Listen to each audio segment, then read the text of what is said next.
everyone, here for another lesson for the LEEDS Guitar Academy. Once again, my name is Gonçalo. Right, today we're going to talk about a little bit of improvisation, but not as you usually listen about it. So probably you've listened to a million lessons about what scales to use, what modes to use, where to play them, what's the position. All that stuff is really important. You really have to soak it in, you have to learn it, you have to own it. But what I want to do now is a little bit more specific. We're just going to talk about arpeggios and one specific thing, which is not learn more of them, but try and use the ones you already know, but make the most out of them, trying to create the most sounds you can out of them. So for today, we're going to use this really simple 1-6-2-5 progression. We're in A major, so we're just going to be A major, F sharp minor, B minor, and E. Right, so the first thing is, which arpeggios are we going to use? Right, first of all, step number one would be, this is not part of the lesson, don't be afraid, just know the arpeggios from the chord that you're playing. So the first way around this would be learn the arpeggios of A major, and we're talking about 4-note arpeggios. So 1, 3, 5, the 7th, and then back to the root. So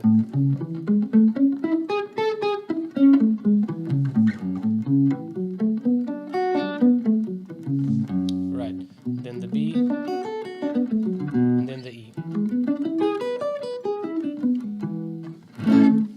Right, this is not the lesson, but this would be the first step. Right, the second step, and this is already some of the stuff that you can start doing, is the first step I would say is use the same arpeggios that you've already learned, but over the other chords. So because they're of the same function, using the F sharp arpeggio over the A would work. Using the A arpeggio over the F sharp would work as well. Using the E over the B would work as well, though it would be a little bit of a crazy sound because the E would turn your B into a sus chord, but that is a sound that one can use. However, the B over the E would be another issue.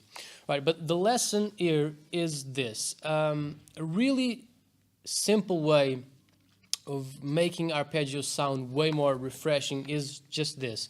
Start the arpeggios from the scale, but starting a third above and a third below each of the chords that you have in your progression. So what does this mean? For A, you can use C sharp minor and F sharp minor. For the F sharp, you can use A and D, always respecting the voicing of each of the chords. So this C is minor 7th, this F is minor 7th, this A is major 7th, so is the D. Right, for the B, use D and G sharp, which would be F diminished. That could be a position that takes a little bit longer. We guitar players don't like our F diminished, but it's a great position to get to know. And for the E, use once again G sharp, F diminished, and C sharp minor. So what this means is, let's focus this, let's turn this into a simple rule. Every chord that you're playing, if you want to solo over it and you want to apply some arpeggios, first of all, use the root, of course, and then if you start the chord from the scale and play it in an arpeggio, a third above and a third below, you get a 9th version of your chord and a 13th version of your chord. So without really thinking, oh, I'm going to play A major 7th, add 9, add 13, just thinking, all right, if I play an F sharp over that A, I'll get that 13th sound. Or if I play the C sharp over the A, I'll get that 9th sound. So you don't need to start cramming more positions. You just need to use the ones you already have, but in a way to create new sounds. So let's try and get those 9th sounds, which means play the arpeggio a third above the root. So let's just have this little backing track. All right, here we go.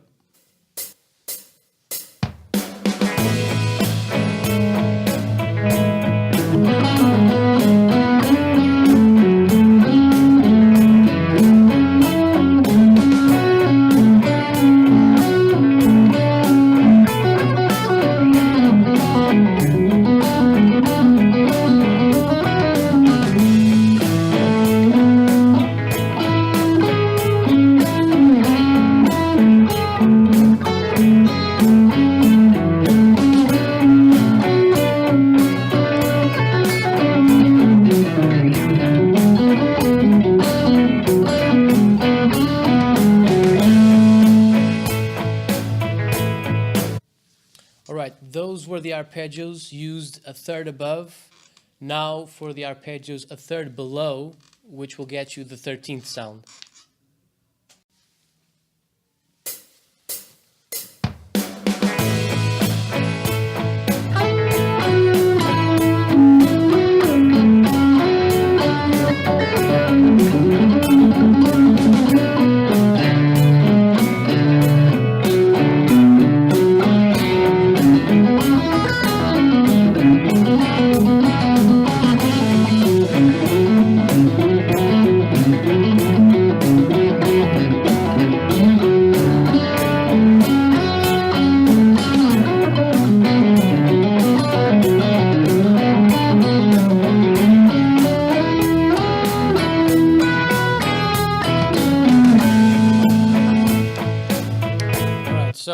After hearing this, there's two final but major things you need to know. First one, always learn. So the idea, obviously, it's improvisation. So there's not a specific exercise you should try to focus on. It's just an exercise of getting these new sounds down in these new positions. But what can you do to really help you with this? So rule number one of learning any arpeggio, by the way, but for this lesson, try and make every one of those arpeggios be as close to each other as possible. So, for example, if you are just trying to do the arpeggios a third above, which means getting that 9th sound, for example, the first two chords, you have C minor 7th played over A and A played over F.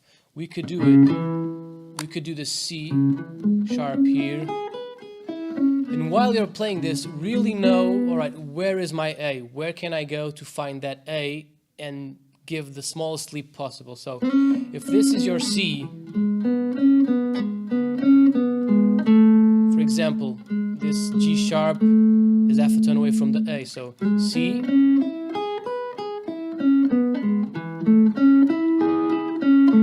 so make the transition between the arpeggios as smooth as you can. So next would come a D,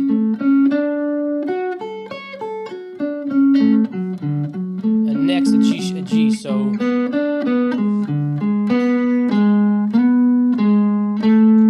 rule number one, make those transitions as smooth as possible, physically and obviously melodically, because it will help you, and I guarantee you the public will notice if you're just trying to cram the positions that you know instead of learning new and smooth transitions. Right, rule number two is don't just play, but of course play, learn the positions, hear the sounds, but know which note and where the note is. So which note gives you the 9th sound. So for example, if the harmony is playing the A and you're playing the C sharp minor over it, which one of these notes is the one that gives you the 9th sound? So it would be the B.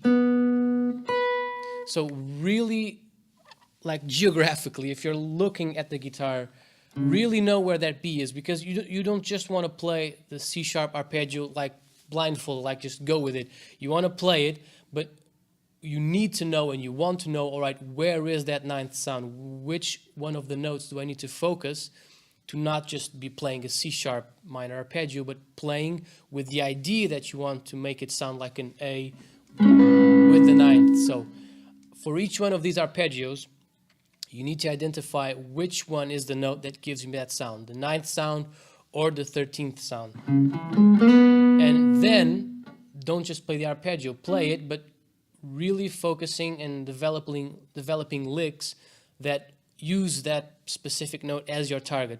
Really try to focus and target that note and really use it more than the other ones until you find, obviously, a mid-ground between the 9th sound and just the A major sound. So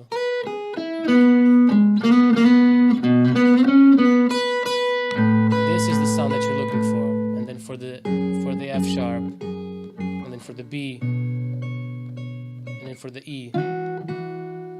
And the same thing for the 13th. So rule number one, learn them as close as possible. Rule number two, don't just play them, play them knowing which one is the note that will give you this new sound, because you'll be wanting, if you do like the sound and if you do like to develop your vocabulary around these sounds, you will really want to know where they are, because you want to access them quickly and efficiently.